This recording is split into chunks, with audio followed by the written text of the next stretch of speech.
disorderly conduct which took place at the committee level, where the chairman of the committee had a mandate to deal with the matters. He now says that he has, on his own, suspended these members without hearing them. The chair of the committee did not communicate anything to the speaker.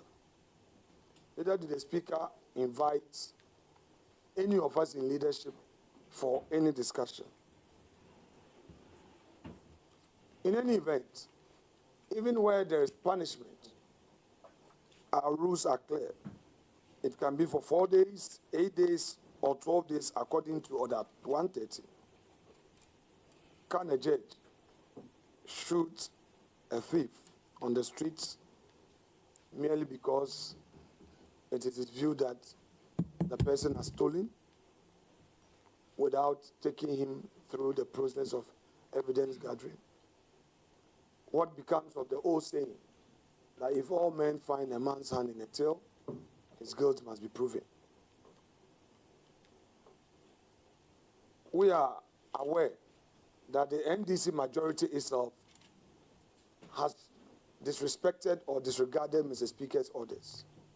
In fact, on the day, one of his consequential orders was to the effect that the selection committee must meet immediately and reconstitute the appointment committee.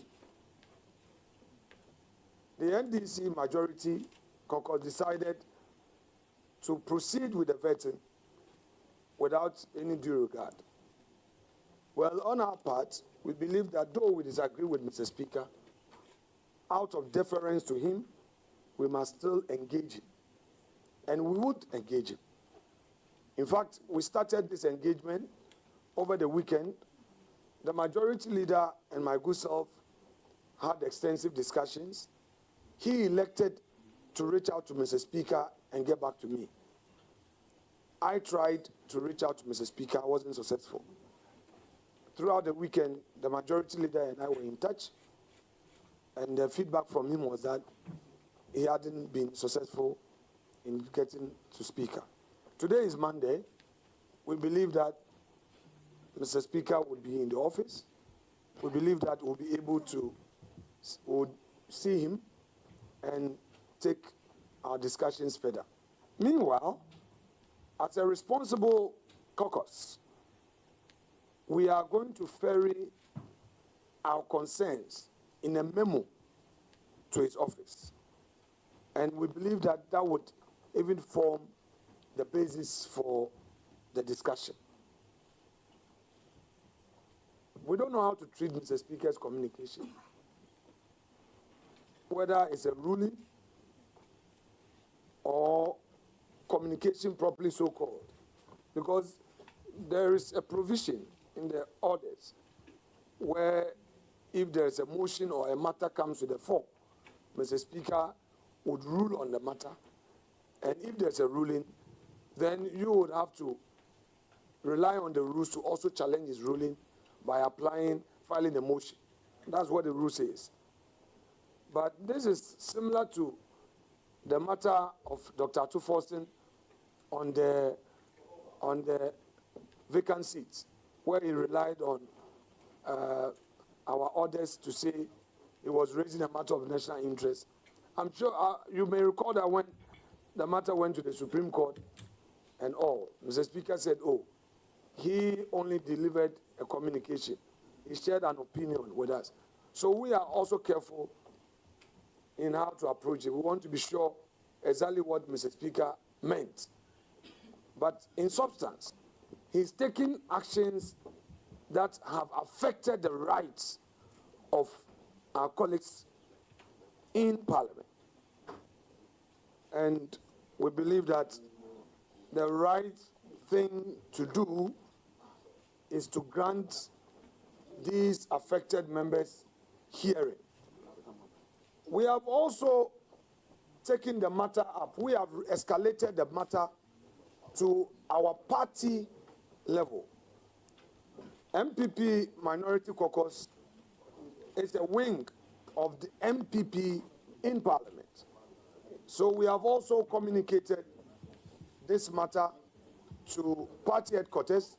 The national chairman, the general secretary, and the national executives have become aware of this, and they take the matter seriously. They are not taking it lightly at all. They believe that the diplomatic channels must remain open. But we want to say this with emphasis. This mighty few, this happy few, will not allow itself to be intimidated. We will never surrender to any intimidation. All the issues that are being thrown at us are aimed at cowing us. None of it will work. For the record, this is the first time in the history of our Fourth Republic that a minority in parliament is allowing a government to form, appoint its ministers in record time. For emphasis, we've been most cooperative with the NDC majority, but they are bullies. They bully, they intimidate, and if you don't stand strong, they will bully you, and we will never be bullied. We've supported them. Even some of the nominations come to Parliament. Within 24, 48 hours, we allow vetting to take place. On that Thursday incident, we had an agreement. My deputy leader, who represented the caucus interest at the pre-sitting meeting, agreed with the chair of the committee to vet only 3 for the day, and that was the understanding. When we were done with the 3, they asked for 1 more. It changed to 4. When we were done with the 4, they asked for 1 more. As the final thing, we had the 5th person. We vetted them in record time. We were done, only to see that they had paraded 6 more nominees on the corridors of the committee building to be vetted. And this was 10 p.m. Apart from that, the NDC has resorted to ferrying its foot soldiers to come and intimidate us. The insults, the bullying, all the insinuations, the attack. Sometimes we'll be walking and they will be pushing us. The physical assault. We have brought this to the attention of Parliament Police. We are also going to beef up our security. The attacks are becoming one too many. We don't feel safe. All these gave rise to our posture on that night. We are law-abiding. MPP is known for its gentlemanliness. We don't go physical, but we had to protest. Protest is part of democracy. It's our right, far right. We protested. Mr. Speaker, and all those who are criticizing our conduct of Thursday night should critically watch the tape, the videos. We didn't set out to destroy public property. We didn't set out to disrupt. We protested. The NDC shut the door of engagement on us. They said they were a so-called supermajority. So they have majority. Whether we like it or not, they were going to vet. Suffice to state that in all the approvals so far, it's been done because we supported them. They claim they have, not that they claim, it's a fact. They have over 180 seats, but they haven't been able to even marshal 110 since we started sitting. The maximum they've had, and each day we count their numbers. Each day, the maximum they've gotten is 104. And you don't use 104 to take a decision. You need a minimum of 138. It has always taken our side, always present, to support them. So we have not criticized the John Mahama administration at all. We've not opposed them. In all of this, it's been consensus upon consensus. It was only Ama Kofi Buet's situation that we nearly took a secret ballot on him. Even so, he graciously beat a retreat by apologizing for his conduct, his actions against President Nana Addo Akufo-Addo. So we've been supportive, and they know. Let me call on the majority leader, who I so much respect, who has demonstrated a top-notch diplomatic posture, to tame the wild dogs who are obstructing government business. There are some elements in the NDC in Parliament who are overly aggressive, who believe that they might have their pound of flesh. They describe themselves as the avant-garde of government business. And all others who are moving to the extreme to cool down and engage. They sometimes create the impression that they are more powerful than the chairman. For those who have been watching proceedings, anytime the chairman allows proceedings to go on smoothly, they come in to disrupt, intimidating the chairman on their own side and insulting him. Sometimes I hear. They come and tell the chairman to stop me from vetting. Now let's deal with the issue of my questions. Ladies and gentlemen of the press, sometimes we don't check the records. I am inviting members of the public. Today, because of ICT, everything is on the internet. People should go and check 1997, the J.H. Mensah vetting, minority leader. They should go to Bagbin, and there I want to stay there for a while. Honorable Bagbin, MP for Nadole Kalio, and minority leader, as he then was, grilled Kufuor's nominees for hours. Not a single nominee was spared. In my case, I've only been doing just a few of them.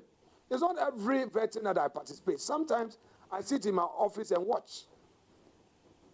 Some of the people, we don't even ask them any questions. The few that we are taking them on, they cannot take it. They should go and check the records of their own minority leader, 2001 and 2005. They should go and watch it. The impatient, intolerant NDC.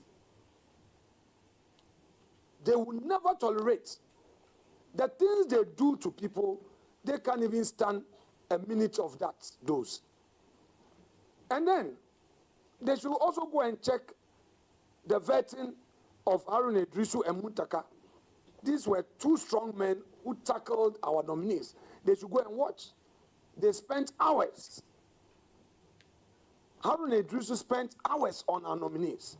Muntaka had unlimited questions. Muntaka was a deputy ranking. In my case, Mama Pat, my deputy, who is a deputy ranking, is given only 3 questions. The maximum she goes is 5.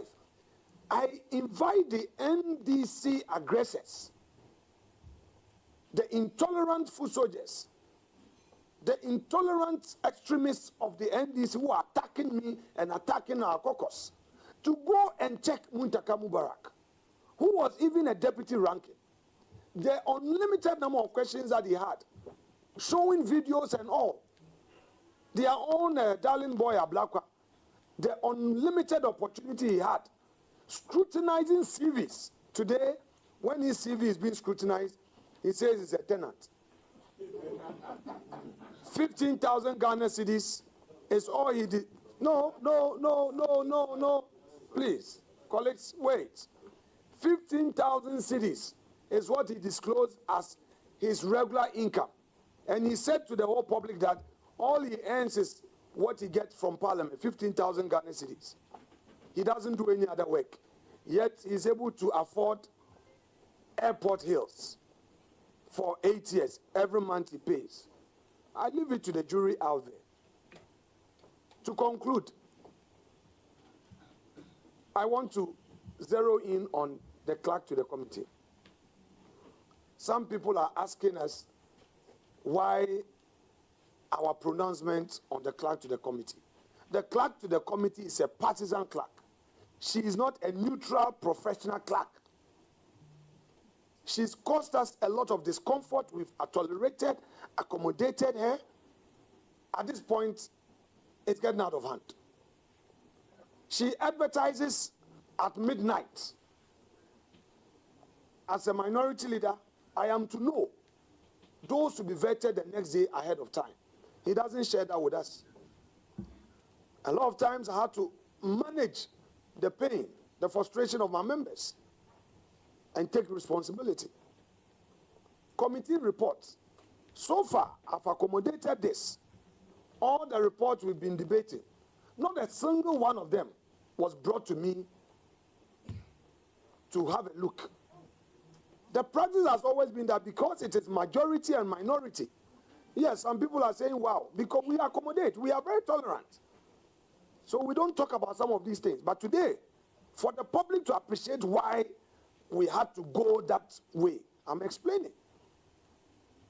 The essence of the report is for us to have all our input in, and we will not allow ourselves to be taken for granted.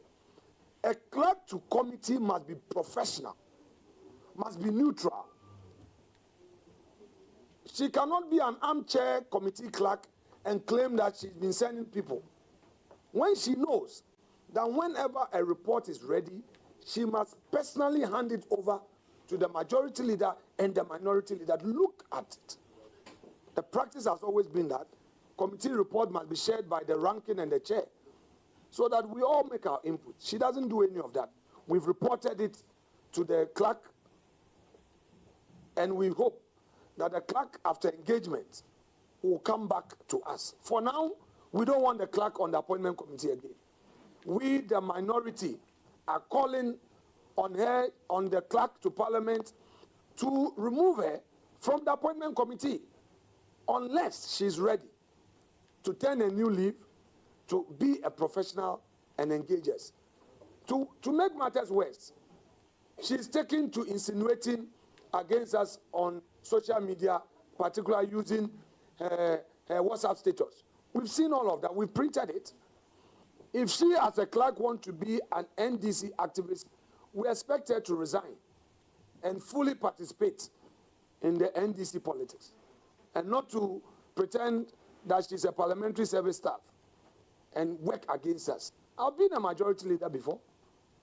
I've been a leader of government business before. I know what she took us through. My deputy is here. When we received the nomination of the judges and we had to vet them,